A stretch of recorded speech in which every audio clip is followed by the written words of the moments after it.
first of all, I thank my colleague, Nicole Maliotakis, for putting this press conference together. The reason why we're here is because, once again, unfortunately, after 65 years, we have to, I love this because, if we travel to Cuba now, and you and we go, I mean, they will not let me in, but they will let you in. And you will not be able to come this close to the Capitol and speak your mind and have a dialogue like we could be having right now, because they will either put you in jail or put you back on a plane back to Miami or to. So, well, yeah. So we're advocating right now for the same thing. Press conference. Can you move a little bit, please?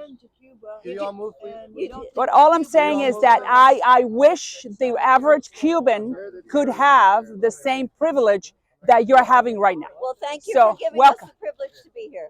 Listen, you can just move that way, but you just said that we have the First Amendment right here. Of course. But you see, this is exactly what we want for Cuba. This type of freedom that anyone can bring with a poster, stand right in front of the Capitol, and be able to talk to elected officials like we are and express their thoughts. That is what we want for Cuba. But unfortunately, these two ladies do not know what really happens on that island. That the Castro regime is a snake that bites and injects venom into people's veins whenever they can. Whether it is the elected officials that go, like some of our colleagues that just went last week, or people like them, or the poor Cuban people. And that's why we're here, because we're demanding the Biden administration to open their eyes and to understand that, unfortunately, regardless what you want to do, if you want to be good, if you want to be kind, if you really want to include the Cuban regime into the international community, like President Obama did a few years ago, the Cuban regime will always bite you back, because they are in the business of power, and they do not want to give you any of the market share of the power that they have been holding for 65 years. So we are here to denounce what's still happening in Cuba. We are asking the Biden administration not to remove Cuba from the list of terrorist countries, because they are terrorists and they are terrorizing their own population. I, Maria Salazar, the representative of District Number 27, the heart of the Cuban exile community, people that love their islands, people that are separated, that their families right now are crying. They're desperate because they can't go. The others cannot come. It's a major mess for the Cuban population because of the Cuban regime.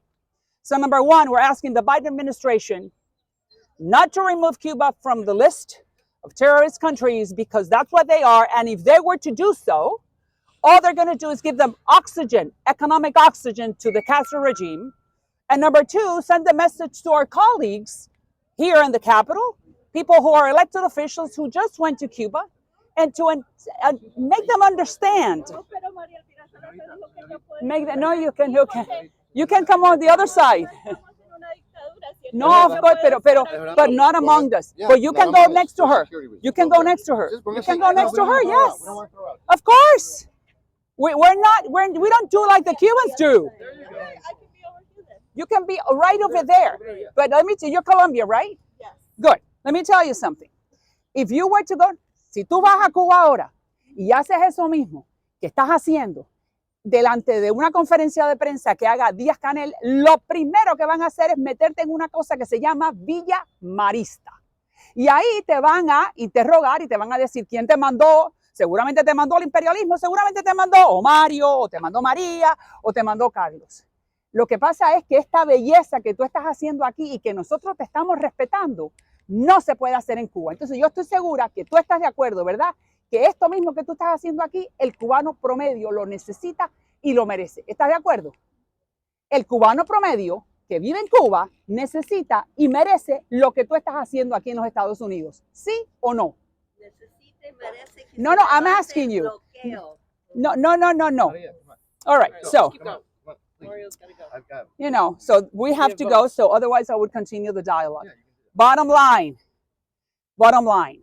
we want for the Cubans the same thing we have. This.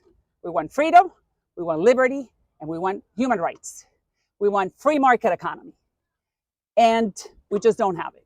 So we're sending the Biden administration that message, and to the colleagues who just went to Cuba, to open their eyes, not to drink the Kool-Aid, and not to negotiate with the snake.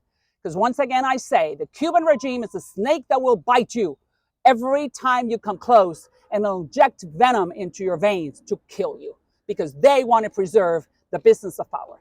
I thank you very much. Now tengo que decirlo en español. Muchas gracias a mi compañera Nicole Maliachaques y gracias a todos ustedes por estar aquí. Estamos en el Capitolio, un día precioso, cerca, al lado del poder de la democracia en este país, para denunciar nuevamente lo que está haciendo el régimen, el comunismo en Cuba, el régimen de los Castros. ¿Y qué es lo que está haciendo? Está haciendo, como siempre, tratando de suprimir las libertades del cubano promedio.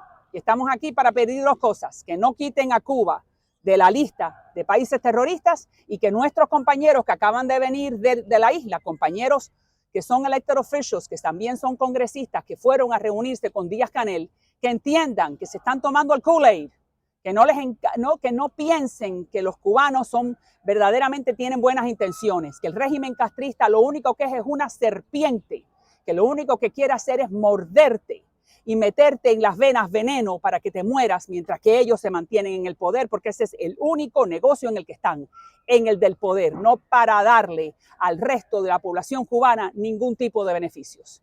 Ese es nuestro mensaje.